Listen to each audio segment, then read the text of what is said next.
Telangana RTC కార్మికుల JAC పిలుపు మేరకు సమ్మె ప్రారంభమైంది. తమ న్యాయమైన డిమాండ్ పరిష్కరించాలని రాష్ట్ర ప్రభుత్వానికి సమ్మె నోటీసులు ఇచ్చినా 45 రోజులు కూడా స్పందన లేకపోవడంతో తప్పని పరిస్థితుల్లో సమ్మెకు దిగామని నాయకులు తెలిపారు. ఆర్టీసీ సమ్మెతో వేములవాడ డిపోలో బస్సులు ఎక్కడికక్కడ నిలిచిపోయాయి. తెల్లవారుజామున ఆర్టీసీ కార్మికులు డిపో ముందు నిరసన వ్యక్తం చేస్తూ డిమాండ్లను పరిష్కరించాలని నినాదాలు చేశారు. ఈ సందర్భంగా వేములవాడ డిపో ఆర్టీసీ నాయకులు మాట్లాడుతూ ప్రజాప్రభుత్వం ఏర్పడిన తర్వాత మేనిఫెస్టోలోని డిమాండ్లను పరిష్కరించాలని కోరుతూ ప్రభుత్వం పెడచెవిన పెట్టిందని, తప్పని పరిస్థితుల్లో సమ్మెకు దిగామని, ఇప్పటికైనా తమకు రావాల్సిన పీఆర్సీని పెండింగ్ బకాయిలను చెల్లించి 32 న్యాయమైన డిమాండ్లను తీర్చాలని డిమాండ్ చేశారు.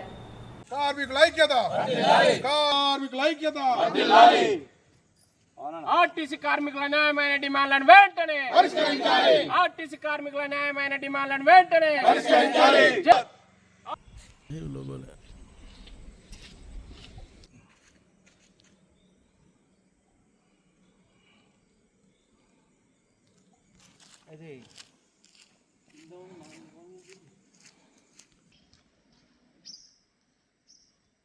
ఓకే.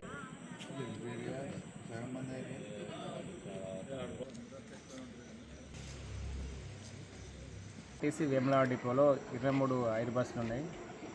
23 హైర్ బస్సులు కూడా మన హైర్ బస్ అసోసియేషన్ వాళ్ళతో మాట్లాడడం జరిగింది. వాళ్ళ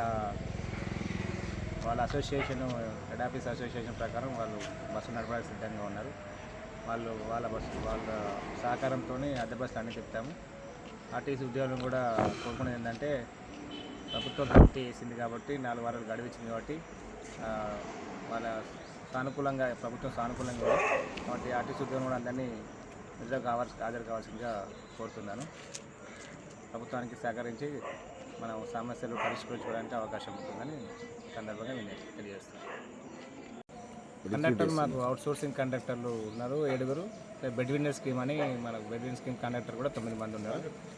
వాళ్ళతో అడ్జస్ట్ చేసి బస్ ఈరోజు నడిపిస్తాం. బస్ మార్చి 13వ తేదీ నాడు సమ్మె నోటీస్ ఇచ్చడం జరిగింది 32 డిమాండ్లతో.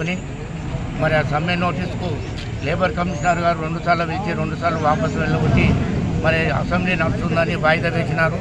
వాయిదా వేసిన తర్వాత మళ్ళీ ఒక 15 రోజులు పిలిచి చర్చలు పిలిచిన తర్వాత మా దగ్గర ఏం లేదు, అది మేనేజ్మెంట్ చూసుకోవాలి, ప్రభుత్వమే చూసుకోవాలని చెప్పి వాళ్ళు చేతెత్తడం జరిగింది. తర్వాత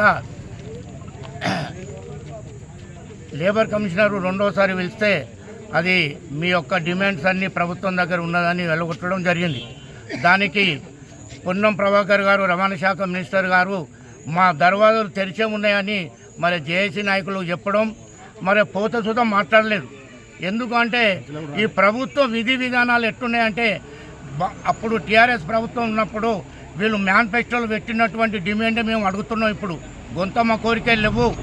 అయితే ఏదైతే అప్పుడు వాళ్ళు ఒప్పుకున్న దానికి ఈ ప్రభుత్వంలో విలీనము, తర్వాత 21 pay scale, 25 pay scale, 2070 aerials RPS aerials ఇవ్వాలని, సర్వీస్ కండిషన్ల గురించి ఎంటీ డబ్బులకు విరుద్ధంగా ఇలా ఒక్కొక్కరు 18 గంటల నుంచి 24 గంటల దాకా 25 గంటలు డ్యూటీలు చేస్తున్నారు. వాళ్ళ రక్తాన్ని విండిస్తున్నారు. కాబట్టి కార్మికులందరూ ఏకదంతంగా సమ్మె, మా హక్కులు సాధన అయ్యేంత వరకు సమ్మె చేయడం జరుగుతుంది. ఈ సమ్మెకు విచ్ఛిన్నం చేసినటువంటి కొంతమంది నాయకులు వాళ్ళ పరిణామం పడుతుంది కాబట్టి ఈ సమ్మె కొనసాగుతుంది. ఈ సమ్మెను ఎవ్వరూ ఆపినా ఆగదు.